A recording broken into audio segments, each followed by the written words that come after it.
against all odds. So I've got a lot to say, but I'll answer a lot of questions. So let's start that ball rolling. Yes, sir. How did you get involved in the project, and when was it filmed? Give us some background on it. Sure. I had shot a film. The producers actually are Jason Gravitz. Jason was part in casting me in a film a couple of years prior to getting this film, and the producer on that film had worked with Jason before. They connected me to Ciro. I read the script, and Ciro and I agreed to work together through Skype, having a conversation on Skype. And the remainder of that question, what was it like?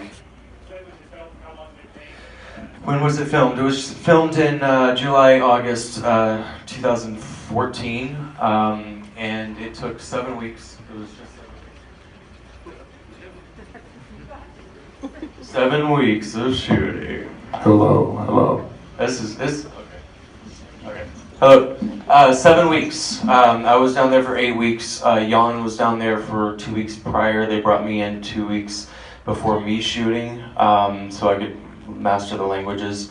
Watoto was definitely the most difficult language to, because it was not familiar in any way. Spanish, of course, Portuguese, and then my one line in English. Appropriately, this is madness. The Watoto, I spent 10 hours a day memorizing the language, and it would take me 3 hours just to do one phrase. The rest of the cast, amazing human beings. Our two Karamakatis, Nilbio and Antonio.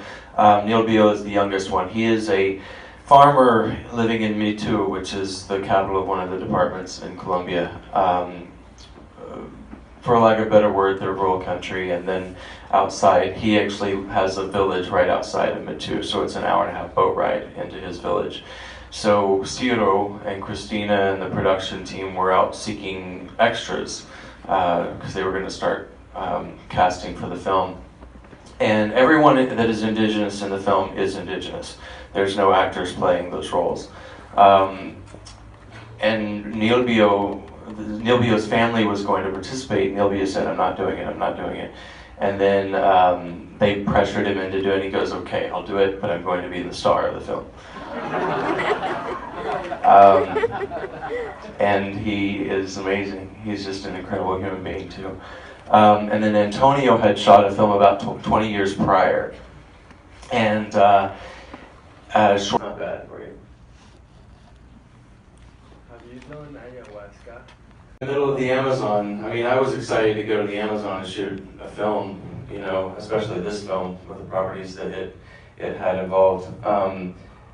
I knew that if it replicated my feelings and what I was seeing and what I was witnessing there, then it was going to be an amazing film. And it wasn't until I got to Cannes and I saw it at Cannes for the first time where I realized that that it was pretty amazing and was impressed that I got to be a part of it. So yeah, it's pretty surreal. Yes, ma'am. No, but I want to do it. I'm going to go back to Bogota hopefully this summer and revisit my friends. And I didn't do it because I needed to protect myself. I didn't want to do anything that might endanger me while I was down there. If I'm going to do it, I'm going to do it in South America, right? But Yeah. I send you a lot of good energy. I know you will have a great time. It'll be a good time, huh? Okay, all right. I have not done ayahuasca, but I'm going to. I will. Way back there. You know, exploration for plants by reading One River, Wade Davis's book was very... Yes, that was actually my Bible when I was researching the characters. She said Wade Davis, One River is one of the best books out there. It's really, really great. And Wade Davis actually came and saw a screening. I haven't met him yet, but if anybody knows him, I'd love to meet him. Yeah, Wade Davis, One River, excellent book. And that was what part of my research going up, leading into me going into the Amazon. So, yes, sir. Are these diaries available now that we could purchase, like the book of them or anything along those lines? Online, there's I got a lot of stuff online when I was researching. There's a lot of for Theo. There's a lot of information. I'm not sure how much of it's online. I know I got a lot of my stuff for Richard online. There's some journals, bios, interviews, things like that. Not with Theodore von Cronenberg, but journals, yeah. Interpretation. Did I just visualize him the whole time? Was he a part of my memory in my past lives? It's up to you. Even before I was here, or before I shot the film, there's always a part of me that's, that the thing I love about LA is that I get to go to Malibu, I get to go hiking, I get to go up north, I get to go camping, I get to do all that stuff, and I can get to touch the earth pretty easily and get to do what I love to do. So adjusting, I don't know. I think I take things less strongly now. All right, we have time for a couple more. Yes, ma'am? What happened to Katamikate at the end? And he turns into a star.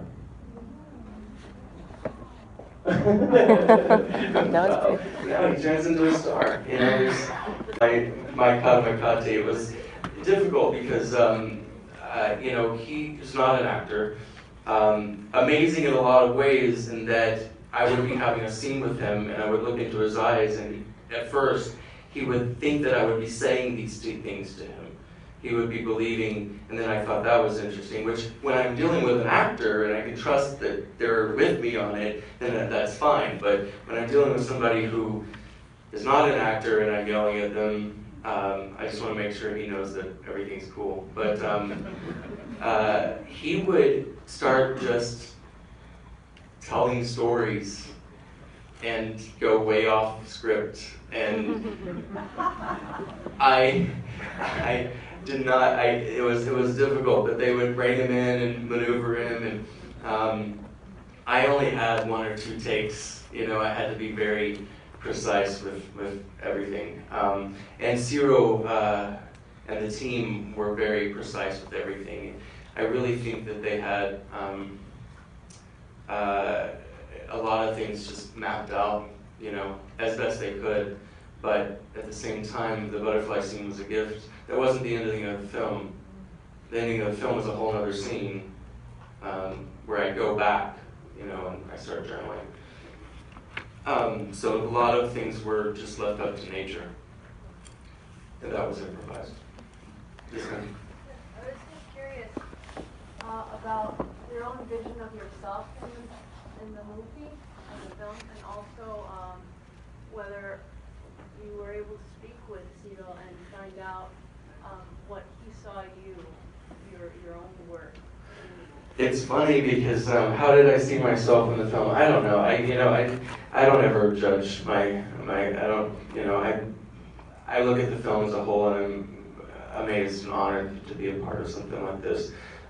Ciro, they only saw me with beard. I'd gone down there with a beard and a full head of hair, and then the very last day of shooting, I went into Me Too and I got it all just shaved off really fast and pulled out everything that was living in there. We were ready to go, Jim. And once Ciro got to know me, this was kind of after shooting. He was like, you were a different person. You were, in his eyes, which was incredible. I always like to get the Colombians to pronounce Puerto. What do you want? Just say Puerta y Merida. Ah, Puerta y Merida. Yeah, they do, really. Where is it? Ah, Puerto y Merida. Yeah, see, that's it. Yeah. Say it again, Puerto y Merida. Yeah, they'll try that. Yeah. That's beautiful. What department is that in? I don't know. I can't remember the name of the department that's in specifically. It's not in the same as Me Too. It's still on the border, Brazil and Colombia. This is the oldest rock formation in the world. This rock formation is all volcanic rock. It proved the continental divide. They used the specimens from this rock formation to prove that it was once part of Africa. There's a very famous picture of Richard Evans Schultes at the top where I'm sitting and looking out. There's a very famous picture of him in that spot. And so 8 of us crew took a 35 millimeter camera climbing up this mountain through brush and weeds and climbed to the very top just to get those couple of shots. It was a magical experience. Yes. Hey. Hey. So, Hello. How did this film change you as a human being? Just like this whole role and maybe like a life lesson that you learned from the content? How did this film change me in a life lesson and the content? It's a very good question. I was asked that question last night and I was actually contemplating a little bit today. First of all, the film validated me more than anything. I think it validated my life experience. This film represents everything that I believe in life. Especially the part when he says, you know, the world is this big and you see only this. We get caught up in that this, we think that that's important, but if we just let the world work for us and listen and open our ears, then we gain a lot more. And still I think I'm still going through the change. There's the scene at the very end, the butterfly scene, where they come up around me. When I first moved to Me Too, and I told this story, it's one of my favorites. When I first got there, I was walking, and Andres was the acting coach on set, and he and I were walking, and a moth landed on me, and moths are like this big, and they're beautiful, and flew around, landed on my shoulder, and then landed on my foot, and I was walking with the moth on my foot, and he says, when a moth or a butterfly lands on you, it means your life is going to change. You're going to go through a meditation. Thank you for asking that, Alex. Black and white. It was shot in black and white for multiple reasons, and I have my own, but I really appreciate, of course, Ciro Guedes. And one of my favorites that he explains is that black and white, the human component and the natural component is not separated using the black and white.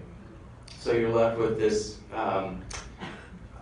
connection, this universal blending of the two elements because we are to be one with nature, essentially. Cabello, in Cabello there's 50 words that describe the word green. So for you to be able to see all of those colors on film is impossible. The colors are so vibrant, there's so many, it's impossible to duplicate on film. And leaving it in black and white leaves that world up to your imagination, I think, to a larger degree. So those are a couple of reasons. And yes? Yeah, kind of abstract experimental montage that was all in color. What inspiration was drawn from there and what, the process, how they did that? Okay, so the color montage at the end, the trippy scene. That's a duplication of some of the art that that Kanmakati was doing at the beginning on the wall. And it was like my 5th or 6th time actually seeing the film, and I noticed there's the butterfly that he's drawing at the very beginning. That's also drawn it's in the drawings in the color sequence, and then it's at the very end of the film. So it's just kind of a foreshadowing because I'm asking him what do these mean, and then I get to see them, and I finally get to visualize. I finally get to have the dreams. And I finally get to understand. So that's what that is. Yes, ma'am. I saw that scene where, that guy feels a little girl. Oh yeah. Did you hear or see in any way, experience things like that with The healing? things do they heal? Well, the plants are, the herbs, and we're just now rediscovering this now. Herbs have amazing healing qualities and remedies. essences of that are actual and real, and that belief. And I mean, there's plants that can cure you like that of anything, and then there's plants that can kill you like that of anything, and they look exactly the same.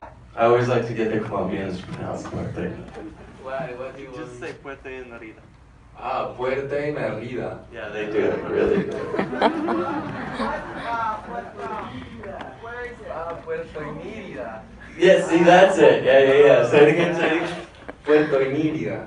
Yeah, they'll try that. That's beautiful. What department is that in? I don't know. I can't remember the name of the department that's in specifically. It's not in the same as Me Too. It's still on the border of Brazil and Colombia. This is the oldest rock formation in the world. This rock formation is all volcanic rock. It represented, it proved the continental divide. They used the specimens from this rock formation to prove that it was once part of Africa. There's a very famous picture of Richard Evans Schultes at the top. Where I'm sitting and looking out, there's a very famous picture of him in that spot. And so 8 of us crew took a 35 millimeter camera climbing up this mountain through brush and weeds, and climbed to the very top just to get those couple of shots.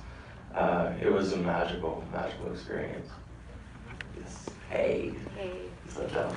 Hello. How did this film change you as a human being? Just like this whole role and maybe like a life lesson that you learned from the content?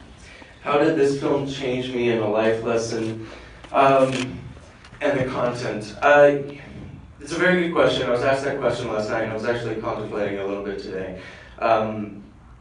First of all, the film validated me more than anything. I think it validated my life experience. This film represents everything that I believe in life. Especially the part when he says, you know, the world is this big, and you see only this. We get caught up in that this, we think that that's important, but if we just let the world work for us and listen and open our ears, then we gain a lot more. And I'm still I think I'm still going through the change. There's the scene at the very end, the butterfly scene, where they come up around me. When I first moved to Me Too, and I told this story a couple of times, it's one of my favorites. When I first got there, I was walking, and Andres was the acting coach on set, and he and I were walking, and a moth landed on me, and moths are like this big, and they're beautiful, and flew around, landed on my shoulder, and then landed on my foot, and I was walking with the moth on my foot, and he says, when a moth or a butterfly lands on you, it means your life is going to change. You're going to go through a meditation. Which part? You mentioned shooting with a 35mm camera going up the mountain. Was it entirely shot on film? Or Everything was shot on 35mm, yeah. How far did you travel for the filming? I mean, point A to point B within the film, and how did the crew travel for the most part? How far did I travel? Not you, but like how far did the crew travel for the purpose of filming, and Oh, I see. Okay, and so how did they travel? Okay, so John Charles Mayer, everybody. Yesterday, or I'm sorry, ever on a daily basis, you mean? Okay, yeah, so we stayed in Mitu, a hotel in Mitu primarily, but when I first got there, we stayed at an electric power plant built by the Russians. But every day we would leave there and we'd go like an hour boat ride into one of the villages or into locations. We would be gone for 10 to 12 hours a day, and then we would be flying. We would come back late at night, an hour and a half, 2 hours. And then when we went into Mitu, about a week and a half afterwards, after that first week, we were staying at the motel primarily. But every day it was 6 a.m., we'd get up, we'd go, the motorboats, the motors were on the back of large canoes, and we would go for an hour and a half. And sometimes we'd come back and the rain would be so hard that we couldn't see in front of us, but the guides who were indigenous, our guides, they knew how to navigate through all of that. So, yes, sir. What has the response been from the indigenous communities involved in the picture? Okay, so there's a big maloka when they're doing the hey, that dance thing. Do you remember that part with Jan and Manduka? That is a maloka, and it's about 500 people, and that's one of their kind of convention centers, I guess you'd say. And they put up a screen, and there were over 500 people standing from that community, standing and watching the film, and they went crazy. And I got messages back of people telling Christina and Ciro to thank me for representing their language, because it's going to live now. It's going to live on. Yes, sir. When you speak about what some of these actors are doing in regards He's a very good friend and companion now. He's comrade. Does that answer your question? Yeah. Were the butterflies really there? Were the butterflies? Yeah. Yeah. They didn't. No, they were really there. The butterflies. Cool. Okay, I'm done, right? Yeah. All right. Thank I'll you. be outside. Thank you all.